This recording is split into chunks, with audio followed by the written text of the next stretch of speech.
Dear students, next lecture के साथ हम हाजिर हुए। आज का लेक्चर हमने जो डिस्कस करना है वो नेस्टेड इफ के ऊपर हमने डिस्कस करना है।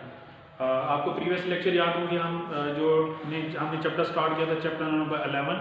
उसके अंदर हमने कंट्रोल स्ट्रक्चर्स को डिस्कस किया था कि कंट्रोल स्ट्रक्चर प्रोग्रामिंग के अंदर एग्जीक्यूशंस के फ्लो को कंट्रोल्स कर रहा होता है। फिर उसकी हमने टाइप्स देखी थी कि कंट्रोल स्ट्रक्चर आपके 3 टाइप्स के होते हैं, सीक्वेंस, सिलेक्शंस और इसके अलावा रेपिटेशंस। सीक्वेंस का हमने प्रीवियस चैप्टर के अंदर डिस्कस किया था कि सीक्वेंस के अंदर जो भी स्टेटमेंट आती है वो आपकी एक सीक्वेंस से प्रिंट होती आती है। पहले स्टेटमेंट लिखोगे, पहले प्रिंट होगी, सेकंड, फिर थर्ड, फिर फोर्थ, इनकी एक सीक्वेंस से वो प्रिंट होती रहती है। जो इस चैप्टर में हम डिस्कस कर रहे हैं वो सिलेक्शंस को हम डिस्कस कर रहे हैं। सिलेक्शन की हमने डेफिनेशन देखी थी कि सिलेक्शन जो स्टेटमेंट होती है उसमें से हमने प्रोग्राम के अंदर कुछ स्टेटमेंट्स को प्रिंट कराना होता है और बाकी को हमने स्किप कराना होता है। वो बेस किसके ऊपर करते हैं हम? कंडीशन की बेस के ऊपर। कि कोई कंडीशन अगर ट्रू होती है तो हम स्टेटमेंट बता देते हैं ये वाली स्टेटमेंट प्रिंट होगी, कंडीशन फॉल्स होती है तो हम बता देते हैं ये वाली स्टेटमेंट उसके अंदर प्रिंट होगी। तो सिलेक्शंस को हमने देखा था कि 2 टाइप्स की होती है सिलेक्शन स्ट्रक्चर आपका। एक हमने देखा था उसके अंदर इफ एल्स देखा था स्ट्रक्चर, और दूसरा हमने डिस्कस किया था उसके अंदर स्विच के स्ट्रक्चर को, यानी स्विच स्टेटमेंट लिखेंगे। और इफ एल्स की भी हमने ये पढ़ा था कि जो हम प्रीवियस लेक्चर्स के अंदर पढ़े हमने कि उसके लिखने के 3 मेथड होते हैं। हमने 3 मेथड हमने डिस्कस किए उसके अंदर कि जो पहला मेथड होता है वो सिंपल इफ का होता है, जो सेकंड मेथड होता है उसके अंदर इफ एल्स का होता है, और जो हमने लास्ट लेक्चर के अंदर हमने डिस्कस किया था वो हमने इफ एल्स इफ को यहाँ पे डिस्कस किया था। तो ये 3 मेथड हमने इफ एल्स को लिखने के हमने डिस्कस कर रखे हैं। इफ के अंदर हमने देखा था कि 1 वे डिसीजन मेकिंग स्टेटमेंट होती है, ठीक, यानी कि इसके अंदर कंडीशंस के ऊपर आपको ट्रू ब्लॉक बता देता है। अगर कंडीशन ट्रू होती है तो आपकी ट्रू स्टेटमेंट प्रिंट होती है, लेकिन इसमें आपको फॉल्स ब्लॉक नहीं बताता कि अगर फॉल्स होती है तो तब हमने क्या काम उसके अंदर परफॉर्म करना है। लेकिन जो आपके पास इफ एल्स होता है, आपके पास 2 वे डिसीजन होता है कि इसके अंदर आपको ट्रू के लिए भी स्टेटमेंट बता देते हैं और फॉल्स के लिए भी स्टेटमेंट बता देते हैं कि अगर कंडीशन ट्रू होती है तो आपने ये वाली स्टेटमेंट प्रिंट करनी है, अगर कंडीशन फॉल्स होती है तो आपने ये वाली स्टेटमेंट उसके अंदर प्रिंट करनी है। इसी तरह से हमने जो प्रीवियस लेक्चर के अंदर हमने डिस्कस किया था वो हमने इफ एल्स इफ को डिस्कस किया था। इसमें हमने ये देखा था कि हमने मल्टीपल कंडीशंस लगाई थी और हर कंडीशन के साथ एक हमने सेपरेट स्टेटमेंट लगाई थी कि जो सी कंडीशन जो सी स्टेटमेंट जिस कंडीशन को फॉलो कर रही है वही स्टेटमेंट वहां पे प्रिंट हो रही है। तो आज का जो हमने लेक्चर देखना है हमने नेस्टेड इफ के ऊपर डिस्कस करना है। नेस्टेड इफ आपने याद रखना है कि नेस्टेड इफ आपका सिलेक्शन स्ट्रक्चर या स्टेटमेंट्स के अंदर यूज नहीं होता, बल्कि ये आपके पास एक कंट्रोल स्ट्रक्चर्स का या कह सकते हैं सिलेक्शन का एक प्रोग्रामिंग के अंदर एक स्ट्रक्चर यूज होता है जिसके अंदर हम एक इफ स्टेटमेंट को दूसरी इफ स्टेटमेंट में हम यूज कर जाते हैं। किसी प्रोग्राम के अंदर हमें रिक्वायरमेंट्स आ जाती हैं, जरूरत पड़ जाती है कि हमने इफ स्टेटमेंट के अंदर एक और इफ स्टेटमेंट यूज करनी है, तो उसके लिए हम जो स्ट्रक्चर यूज करते हैं वो नेस्टेड इफ स्टेटमेंट का हम यूज करते हैं। इसकी सिंपल डेफिनेशन है an if statement with an if statement is called the nested if statement. इसमें हम 2 ब्लॉक बनाएंगे, एक हम आउटर ब्लॉक बनाएंगे और दूसरा हम इनर ब्लॉक बनाएंगे। फिर हम उसके अंदर हम देखेंगे कि आउटर ब्लॉक कब एग्जीक्यूट होता है और इनर ब्लॉक उसके अंदर कब एग्जीक्यूट होता है। इसका हम सिंटैक्स देखते हैं, सिंटैक्स के साथ हम फ्लो चार्ट देखते हैं, फ्लो चार्ट देख हम उसकी एग्जांपल बनाएंगे तो आपको सारा उसके अंदर क्लियर हो जाएगा। तो सबसे पहले हम इसके अंदर सिंटैक्स देख लेते हैं। स्टूडेंट्स, अभी हमने डिस्कस किया है कि नेस्टेड इफ के अंदर हम 2 ब्लॉक यूज करते हैं, एक हम आउटर ब्लॉक यूज करते हैं और दूसरा हम उसके अंदर इनर ब्लॉक यूज करते हैं। तो यहाँ पे मैंने सिंटैक्स बनाया हुआ है कि एक आउटर ब्लॉक का हमने एक आउटर ब्लॉक बनाया हुआ, दूसरा हमने यहाँ पे इनर ब्लॉक बनाया। अब हमने देखना ये है कि आउटर ब्लॉक कब चलेगा और इनर ब्लॉक हमारा कब चलेगा। उसके अंदर हमने इफ एल्स के अंदर देखा था कि कंडीशन अगर ट्रू है तो ये वाला हिस्सा चलेगा, अगर कंडीशन फॉल्स है तो ये वाला हिस्सा चलेगा। तो इसी के साथ इसमें भी यही है कि एक आउटर ब्लॉक है, दूसरा आपका इनर ब्लॉक है। अगर कंडीशन ट्रू हो रही है तो आपका इनर ब्लॉक के अंदर प्रोग्राम इन करेगा, कंट्रोल इंटर करेगा। अगर आपके पास आउटर ब्लॉक फॉल्स हो रहा है तो डायरेक्ट आपका बाहर एक स्टेटमेंट पड़ी होती है उसको क्या कर देता है वहां पे एग्जीक्यूट कर देता है। तो इसके अंदर देखते हैं कि इसके अंदर सिंटैक्स देखते हैं। सबसे पहले कोई वैल्यू आएगी, यहाँ पे वैल्यू जैसी आएगी तो कंडीशन चेक होगी। अगर कंडीशन आपके पास ट्रू होती है, यहाँ पे कंडीशन आपके पास क्या होगी? ट्रू होगी, तो कंट्रोल जो मूव करेगा वो इनर ब्लॉक के अंदर मूव कर देगा, यहाँ पे इनर ब्लॉक के अंदर मूव कर देगा। अब इनर के ब्लॉक के अंदर भी एक और कंडीशन लगी हुई, यहाँ पे कंडीशन है, फिर यहाँ पे कंडीशन चेक होगी, अगर ये वाली कंडीशन ट्रू हो जाती है तो पहली स्टेटमेंट प्रिंट हो जाएगी और प्रोग्राम आपका एंड हो जाएगा। और इसी तरह से अगर ये कंडीशन आपके पास फॉल्स हो जाती है तो आपके पास ये सेकंड स्टेटमेंट यहाँ पे प्रिंट होकर प्रोग्राम आपका एंड हो जाएगा। तो हमने ये देखा कि पहले आउटर ब्लॉक को चेक किया कि आउटर ब्लॉक अगर ट्रू हो रहा है तो हम किसके अंदर जाएंगे, इनर ब्लॉक के अंदर। इनर ब्लॉक के अंदर हमने एक और कंडीशन लगाई हुई, इस कंडीशन को हम चेक करेंगे। अगर ये वाली कंडीशन ट्रू होती है तो पहले वाली स्टेटमेंट, अगर कंडीशन आपके पास फॉल्स होती है तो हमने दूसरे वाले स्टेटमेंट प्रिंट करानी है। ये चीज हमने प्रीवियस लेक्चर के अंदर देखा हुआ है, इफ एल्स के अंदर देखा हुआ है कि उसमें कंडीशन चेक होती है, कंडीशन अगर ट्रू होती है तो पहले वाली स्टेटमेंट प्रिंट होती है, अगर कंडीशन फॉल्स होती है तो दूसरे वाली स्टेटमेंट इसके अंदर प्रिंट होती है। चलिए अब इसके अंदर हम देखते हैं कि फॉल्स जब होगा, पहला आउटर ब्लॉक अगर फॉल्स होगा तब क्या होता है उसके अंदर। तो यहाँ पे हम देख लेते हैं उसको कि अगर आपके पास आउटर ब्लॉक फॉल्स होता है तो आपके पास इनर ब्लॉक के अंदर कंट्रोल एंटर नहीं होता, बल्कि ये डायरेक्ट बेसिस के ऊपर कहाँ पे जाएगा, आपके पास आउटर ब्लॉक के अंदर, या आउटर ब्लॉक में मूव कर जाएगा। आउटर ब्लॉक के अंदर जैसे ही मूव करेगा तो बाहर आपके पास एक स्टेटमेंट पड़ी होती है, वो स्टेटमेंट डायरेक्ट बेसिस पे आपके पास प्रिंट हो जाती है। जब आपके पास आउटर ब्लॉक फॉल्स होता है तो कंट्रोल इनर ब्लॉक के अंदर एंटर नहीं होता और आपका इनर ब्लॉक यूज भी नहीं होता। इनर ब्लॉक कब यूज होगा, जब आपके पास आउटर ब्लॉक की कंडीशन ट्रू होगी। जैसी ही कंडीशन ट्रू हुई तो इनर ब्लॉक के अंदर मूव करेगा कंट्रोल, इनर ब्लॉक के अंदर एक और कंडीशन लगाई होती है, कंडीशन चेक होती है। इस कंडीशन के ऊपर भी हमने दो स्टेटमेंट लगाई होती है, एक हमने ट्रू के लिए स्टेटमेंट लगाई होती है, दूसरी हमने फॉल्स के लिए लगाई होती है।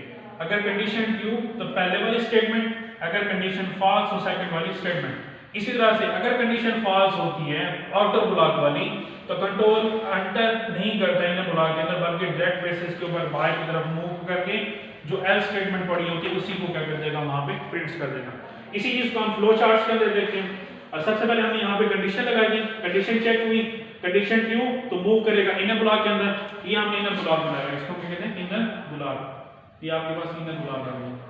और दूसरा जो ब्लॉक पड़ा है आपके पास आउटर ब्लॉक, ये वाला जो ब्लॉक है आपके पास क्या कहलाता है, आउटर ब्लॉक। जो हमने सिंटैक्स के अंदर काम किया वो सारा का सारा आपके फ्लो चार्ट्स के अंदर हो रहा है कि सिंटैक्स के अंदर भी हमने एक आउटर ब्लॉक और दूसरा इनर ब्लॉक, इधर भी हमने एक आउटर ब्लॉक बनाया हुआ, दूसरा हमने इनर ब्लॉक बनाया हुआ। तो कंट्रोल क्या करेगा यहाँ पे, सबसे पहले आउटर ब्लॉक के अंदर कंडीशन पड़ी हुई, कंडीशन ट्रू तो इनर ब्लॉक में जाएगा। इनर ब्लॉक के अंदर एक और कंडीशन पड़ी हुई इफ की, जैसे हमने पढ़ा था कि इफ के अंदर हम एक और इफ स्टेटमेंट यूज करते हैं, तो इनर ब्लॉक के अंदर जाएगा, वहां कंडीशन चेक होगी, कंडीशन अगर ट्रू तो पहले वाली स्टेटमेंट, अगर कंडीशन फॉल्स तो सेकंड स्टेटमेंट प्रिंट हो गया प्रोग्राम। इधर आपके पास ट्रू होती है तो स्टेटमेंट प्रिंट हो गया, प्रोग्राम स्किप करता है, अगर फॉल्स होती है तो स्टेटमेंट प्रिंट करके फिर भी एक प्रोग्राम आपका स्किप कर जाता है। इधर अगर आपके पास कंडीशन आउटर ब्लॉक के अंदर ही फॉल्स हो जाती है तो इनर ब्लॉक के अंदर कंट्रोल जाता ही नहीं है, बल्कि आउटर्स के अंदर जो आपके पास स्टेटमेंट पड़ी होती है डायरेक्ट उसी को क्या कर देते हैं, वहां पे प्रिंट कर देते हैं। तो ये हमने इसका सिंटैक्स देखा है, उसका हमने फ्लो चार्ट देखा है, एक हम इसकी एग्जांपल करते हैं तो एग्जांपल से आप लोग मजीद उसके अंदर क्लियर हो जाएगा। एग्जांपल हमने बुक के अंदर एक दी गई एग्जांपल कि इसने यूजर से 3 नंबर गेट कराए हैं और तीनों नंबर से हमने फाइंड्स करना है कि कौन सा नंबर उसमें से ग्रेटर देन है, या ए ग्रेटर देन है, या बी ग्रेटर देन है, या फिर उसके अंदर सी ग्रेटर देन है। तो प्रोग्राम बनाते हैं इसके अंदर। स्टूडेंट में यहाँ से जैसे आपको मालूम है कि पहली दो जो लाइनें यूज करते हैं हम प्री प्रोसेसर डायरेक्टरी की हम यूज करते हैं, यानी कि हम कंपाइलर्स को इंस्ट्रक्शंस दे रहे होते हैं कि प्रोग्राम के अंदर हमने ये एक्टिविटी परफॉर्म करनी है। तो हम यहाँ मेन फंक्शन से स्टार्ट करते हैं, void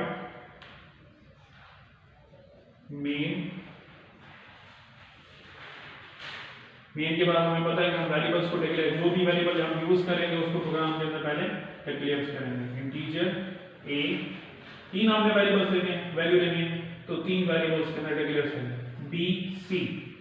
इसी तरह से हमने एंटर करवाना है, मैसेज भेजना है यूजर्स को। सबसे पहले जब हम वैल्यू एंटर करवाते हैं तो यूजर्स को हम पहले मैसेज देते हैं, तो मैसेज हम जो भी हम लिखना चाहेंगे प्रिंटफ के अंदर वही उसको मैसेज वहां पे स्क्रीन के ऊपर प्रिंट हो जाएगा। एंटर 3 वेरिएबल डिक्लेयर हुए हैं तो हम उसके अंदर 3 वेरिएबल्स के अंदर मैसेज भेजेंगे, एंटर 3 नंबर। बच्चे आप हर नंबर अलग भी आप एंटर करवा सकते हो, लेकिन तो थोड़ा सा प्रोग्राम कम्प्लेक्स हो जाता है, बढ़ जाता है उसके अंदर, तो आप उसको तीनों नंबर को यहाँ पे हम इकट्ठा क्या करते हैं, एंटर करवाते हैं। तो हमें पता है कि जब हम यूजर से वैल्यू लेते हैं तो हम फंक्शन यूज करते हैं। फंक्शन का नाम क्या होता है? स्कैनफ। स्कैनफ के अंदर हम जो भी हमने नंबर लेने होते हैं उसी का हम फॉर्मेट हम क्या करते हैं यहाँ पे यूज करते हैं। पहले का हम फॉर्मेट यूज करेंगे %b, दूसरे का फॉर्मेट यूज करेंगे %b, और तीसरे का भी आपके पास कौन सा है? %d। यहाँ पर हमने 3 फॉर्मेट। इसी के साथ हमने आर्गुमेंट लिस्ट यूज करनी होती है। आर्गुमेंट लिस्ट के साथ हमने जो भी वेरिएबल यूज करने हैं % के साथ यूज करना है। पहला वेरिएबल्स, दूसरा वेरिएबल्स, और इसी के साथ तीसरा वेरिएबल्स। ये 3 वेरिएबल्स हमने यूजर से एंटर्स करवाने हैं।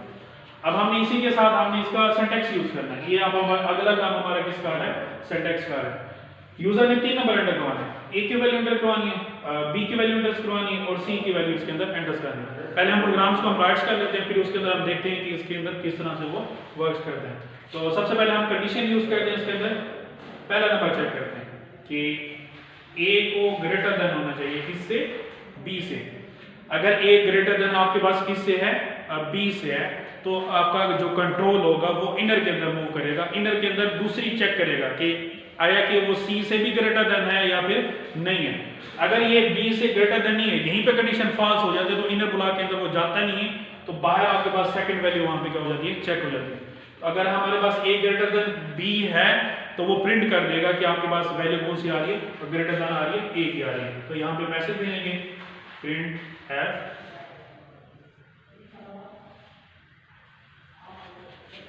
ए इज ग्रेटर, कि आपके पास जो ए नंबर है वो क्या है? ग्रेटर देन है। ये मैसेज कब प्रिंट होगा? जब आपके पास ये मैसेज कब प्रिंट होगा आपके पास? जब आपके पास ये वाली कंडीशन, सॉरी इसके नाम में मिस्टेक कर दी,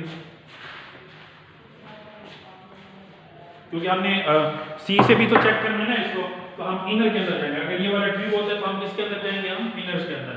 तो इनर के अंदर हमने उसको चेक करना है कि वो सी से भी क्या होना चाहिए? ग्रेटर होना चाहिए, क्योंकि 3 नंबर एंटर करें, ये बी से भी ग्रेटर होना चाहिए, उसको सी से भी क्या होना चाहिए? ग्रेटर देन होना चाहिए। कि ए की वैल्यू किससे ग्रेटर होना चाहिए? सी से। अगर वो बी से भी ग्रेटर देन होता है और सी से भी ग्रेटर देन हो जाता है तो मैसेज आपका प्रिंट हो जाता है। प्रिंट क्या होगा इसके अंदर? Print F A is greater. Student हमने वो सिंटैक्स को फॉलो करना है। हमने वहां जो सिंटैक्स बनाया था ना, पहली कंडीशन लगाई थी, यहां पे देखना हमने कंडीशन लगाई थी कि a ग्रेटर देन b। अब 3 नंबर एंटर करें तो a को c से ग्रेटर देन होना चाहिए। अगर ग्रेटर देन होगा, ट्रू होगा, तो फिर कंट्रोल कहां पे एंटर करेगा? इनर के अंदर।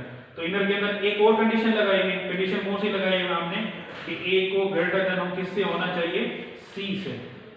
ए को किससे ग्रेटर होना चाहिए? यहाँ पे सी से। तो यहाँ पे लगा दी कि ए ग्रेटर देन सी है। अगर ये दोनों ट्रू हो जाती हैं तो आपके पास जो नंबर प्रिंट होगा वो कौन सा प्रिंट होगा? ए वाला नंबर प्रिंट होगा, यानी कि ऑटोमेटिकली आपका ए वहां पे क्या हो जाएगा? ग्रेटर देन हो जाएगा।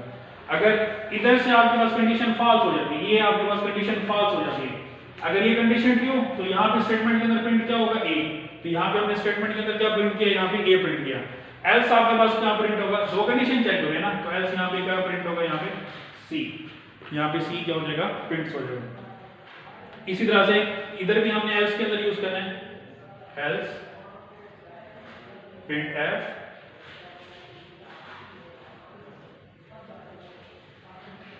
सी इज ग्रेटर, कि सी की वैल्यू आपके पास क्या है? ग्रेटर देन है। अगर ये ट्रू तो ए ग्रेटर प्रिंट होगा। अगर आपके पास ये फॉल्स होता है तो आपके पास जो सी की वैल्यू होती है वो इसके अंदर ग्रेटर क्या हो जाती है? प्रिंट हो जाती है। तो यहाँ पे हमने देखा कि ए ग्रेटर देन बी है तो कंट्रोल इन करेगा इनर ब्लॉक के अंदर, तो कंडीशन इसके अंदर चेक होगी। दूसरी कंडीशन दूसरी के लिहाज से चेक होगी कि ए को ग्रेटर देन किससे होना चाहिए? सी से भी ग्रेटर होना चाहिए। अगर ये दोनों कंडीशन ट्रू हो रही है तो आपके पास स्टेटमेंट पहले वाली प्रिंट हो जाएगी कि ए इसके अंदर क्या है? ग्रेटर देन है। अदरवाइज आपके पास प्रिंट क्या होगा? इसके अंदर सी क्या आपके पास है? Greater than. तो इधर हमने सिंटैक्स के अंदर हमने दूसरी आउटर के लिए हमने यूज किया हुआ है कि अगर ये चीज तो आपके तब चलेगी ना, ये वाली जो हमने इनर ब्लॉक बनाया है, ये हाइलाइट्स कर देते हैं उसके अंदर कि ये जो हमने इनर ब्लॉक बनाया है, हमने स्टूडेंट हमने वहां पे डिस्कस किया था, ये इनर ब्लॉक आपका तब चलेगा जब आपके पास आउटर की कंडीशन क्या हो जाएगी? ट्रू हो जाती है। अब आपकी आउटर की कंडीशन फॉल्स भी तो हो सकती है। अगर ये आपके पास फॉल्स हो जाती है तो हम का ब्लॉक कौन सा ब्लॉक बनाएंगे इसके अंदर, आउटर ब्लॉक बनाएंगे। इसके अंदर कौन सा ब्लॉक बनाएंगे इसके अंदर, आउटर। तो हम चेक कौन सी करेंगे, बी की वैल्यू को चेक करेंगे। तो बी की वैल्यू को करेंगे, चेक करेंगे कि बी को ग्रेटर देन होना चाहिए, ए से भी ग्रेटर होना चाहिए और उसको सी से भी क्या होना चाहिए, ग्रेटर देन होना चाहिए। तो पहले हम उसको चेक करेंगे कि वो बी की जो वैल्यू है वो आपकी सी से क्या है उसके अंदर ग्रेटर देन है। तो हम इसके अंदर हम एल्स की कमांड लेंगे यहाँ पे। अब हम आउटर यूज करें इसके अंदर, एल्स के अंदर हम एक और इफ यूज करेंगे उसके अंदर, इफ। अब हम बी को चेक करेंगे कि बी की वैल्यू क्या होना चाहिए, ग्रेटर देन सी। अगर ये बी की वैल्यू ग्रेटर देन सी हो जाएगी तो प्रिंट एफ क्या कर देगा, वो आपका बी प्रिंट कर देगा। Print f b is greater, कि बी की वैल्यू क्या है यहाँ पे, ग्रेटर देन। अगर ये कंडीशन आपके पास फॉल्स हो जाती है, ये स्टेटमेंट तो तब प्रिंट होगी ना आपके पास जब आपके पास कंडीशन क्या होगी, ये वाली ट्रू होगी। अगर ये कंडीशन आपके पास फॉल्स हो जाती है तो आपके पास यहाँ पे एल्स के ऊपर एक और स्टेटमेंट पड़ी होती है।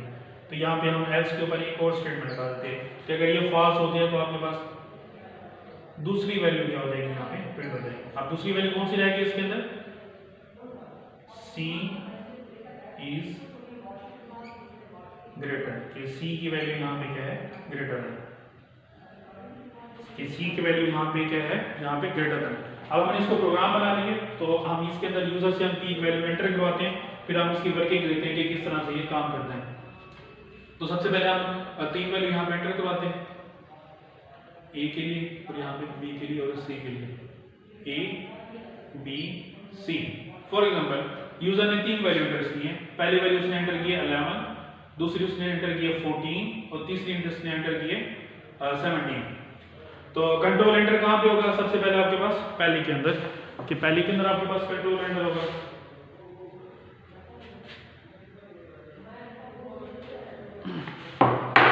यहाँ पे हम कंट्रोल एंटर कराएंगे। सबसे पहले हम चेक करेंगे कि a ग्रेटर देन b, यहाँ पे देखें a ग्रेटर देन b है, नहीं है, कंडीशन क्या होगी, फॉल्स होगी। तो हम कहाँ पे निकले, बाहर की तरफ। हमने देखा था कि अगर आउटर ही आपके पास फॉल्स हो जाते तो हम इनर के अंदर जाते ही नहीं हैं, बल्कि कहाँ पे आते हैं, हम आउटर्स के अंदर आते हैं, कि आउटर्स के अंदर जो कंडीशन पड़ी है उसको चेक करते हैं। अब हमने चेक करना है कि जो b की वैल्यू ग्रेटर देन c है, यहाँ पे देखें b की वैल्यू ग्रेटर देन है c, नहीं है, फॉल्स है इसके अंदर। तो इसका मतलब पहले वाली स्टेटमेंट प्रिंट नहीं होगी, बल्कि कौन सी स्टेटमेंट प्रिंट होगी आपकी, सेकंड वाली। तो सेकंड के अंदर कौन सा पड़ा हुआ है कि c की वैल्यू इसके अंदर क्या आएगी, ग्रेटर देन आएगी, c की वैल्यू इसके अंदर क्या होगी, ग्रेटर देन आएगी। अब इसके अंदर हम वैल्यू को चेंज कर लेंगे, थोड़ा सा हम एक और थोड़ी सी चेंज कर लेते हैं कि अब हमने b को ग्रेटर देन क्या कराना है, प्रिंट कराना है। स्टूडेंट हम यहाँ पे वैल्यू लेंगे, a की वैल्यू 11, b की वैल्यू हम ले लेते हैं 14 और c की वैल्यू लेते हैं हम 9। c की वैल्यू हमने क्या लेनी यहाँ पे 9 लेनी। अब चेक करेंगे, पहले देखिए इसके अंदर a ग्रेटर देन b है, यहाँ पे नहीं है, कंडीशन क्या आ गया आपके पास, आ गई फॉल्स आ गई। तो कंट्रोल आपके पास इनर के अंदर नहीं आएगा, बल्कि किस में जाएगा, आपके पास आउटर के अंदर जाएगा। आउटर के अंदर चेक होगी। अब हमने चेक करना है b ग्रेटर देन c, यहाँ पे देखें b ग्रेटर देन c है, यस है इसके अंदर। तो इसके अंदर पहली वाली स्टेटमेंट प्रिंट हो जाएगी, दूसरी वाली स्टेटमेंट उसके अंदर क्या हो जाएगी, c हो जाएगी। तो इसके अंदर ये पहली वाली स्टेटमेंट क्या हो जाएगी, प्रिंट होगी। इसी तरह से हम b ग्रेटर देन क्या कर सकते हैं, प्रिंट करवा सकते हैं। इसी तरह से हमने तीसरे हम a को ग्रेटर देन प्रिंट करवाते हैं।